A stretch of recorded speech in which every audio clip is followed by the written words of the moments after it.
Welcome back, guys. So today we are going to be looking at the repeat tool. This is used to do something over and over and over again. Now there are three basic ways of doing repeat in Adobe Illustrator. We have the radial, we have the grid, and then we have the mirror.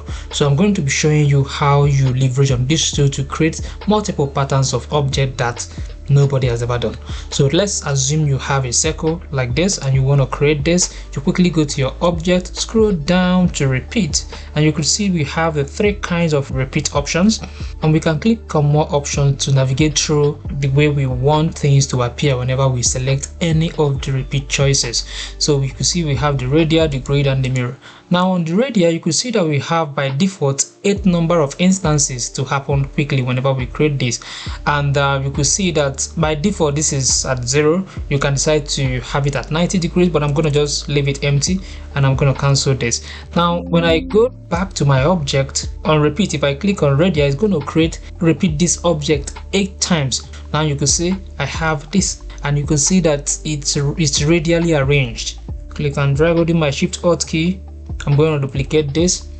There are many things I'm going to do to this object that is going to affect the way this shape is arranged. Now if I click on this and I drag, you could see that it distorted how this shape is arranged, and I'm getting a different shape altogether.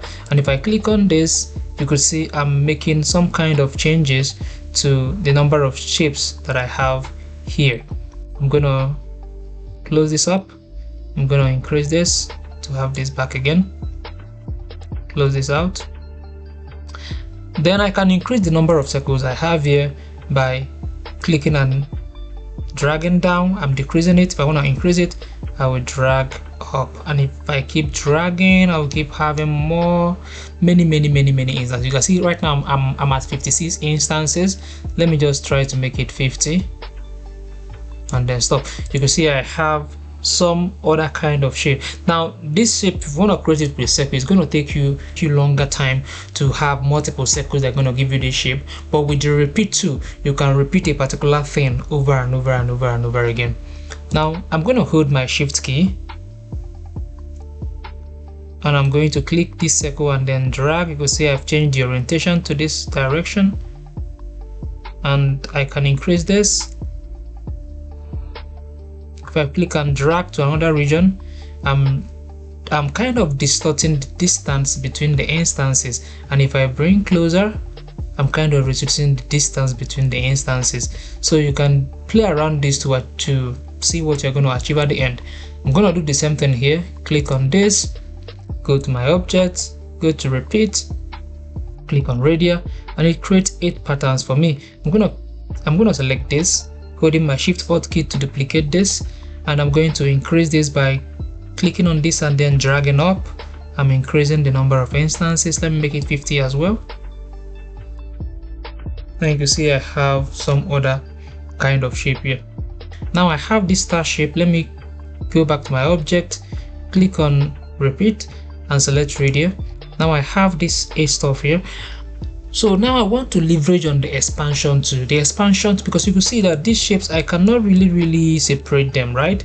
With the expansion tool, I can play around this shape. I can distort how the shape is being arranged. I can distort each shape and I can give it a different look. So if I select on the object, I will quickly go back to my object and click on expand. When I click on expand, it converts this thing from being a radial of shape into becoming one single shape, right? One single object. So I'm going to click OK. Now you could see that there was a change. Now I don't have that button that increases the number of instances of this particular star. Now with this star, I can now see it as a single entity, and I can do something more to this. If I right click and ungroup, now I have them as distinct stars. I'm going to go back again. Let me know ungroup. I can decide to go to my finder and unite the shape. If I unite that, it becomes one single shape and it gives me a different pattern altogether. So that's how the expansion tool works. So I'm going to do the same thing here. Let me try to duplicate this one. You already know how I got this. Duplicate this one and try to increase the number of instances. See that? Let me make it 50 again. Yep. Click on this, go back to object, scroll down to repeat, radial, and I have something like this. Remember, you can use expand if you want to. Let me duplicate this first. Let me increase the number of instances that I have here. Let me make it 50 as well. Click on this, go back to object, expand, click OK, and unite it together. I can even divide. If I click on divide, right click on group,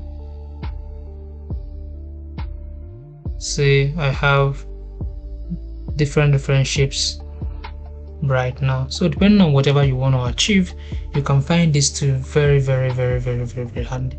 Now let's look at some other repeat types we have. We have the grid. The grid is kind of creating multiple objects both throughout the row and throughout the columns. Select the object first, click on object, go to repeat, click on options, go to grid. Now you can see that we have horizontal spacing and the vertical spacing. So once I click OK, and if I go back to my object, go to repeat, and I select grid, it's going to repeat the circle by grid.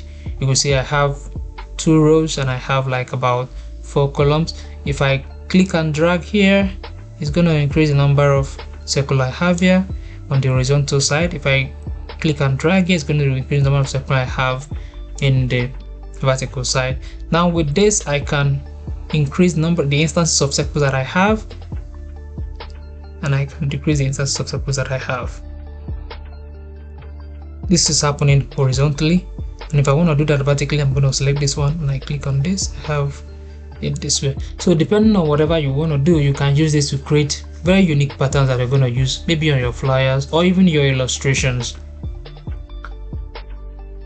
Finally, mirror. The mirror is basically used to change the location of an object. So if I select this object, click on object, scroll down to repeat, click on options, you could see that my mirror is in 90 degrees. So I'm going to mirror this image 90 degrees away from where it's originally positioned.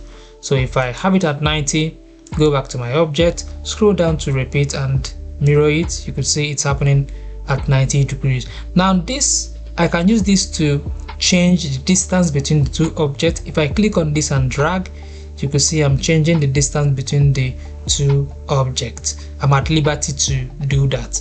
Let me leave this here. I'm going to double click to exit. Now these two objects are mirrored together. You can see they have the same distance from each other. Let's assume you want to mirror this image. If I select this object and if I go back to my object down to repeat, you can see that I have my mirror selected. If I mirror it, you can see what happened. So this is just basically what the mirror image helps you to do. It helps you to kind of reflect your object, maybe 90 degrees or whatever degree that you want to reflect it from. Let me undo this, select this again, go back to object, scroll down to repeat. Let me change the option from 90 degrees. Let me make it 45 degrees. Click OK. Object, go to repeat, mirror it. You can see it's now 45 degrees, and I can decide to bring this closer, decide to expand it. Let me bring it closer this way. I believe you've learned how to use these 3 types of repeat: the mirror, the grid, and the radial. Alright, see you in the next video.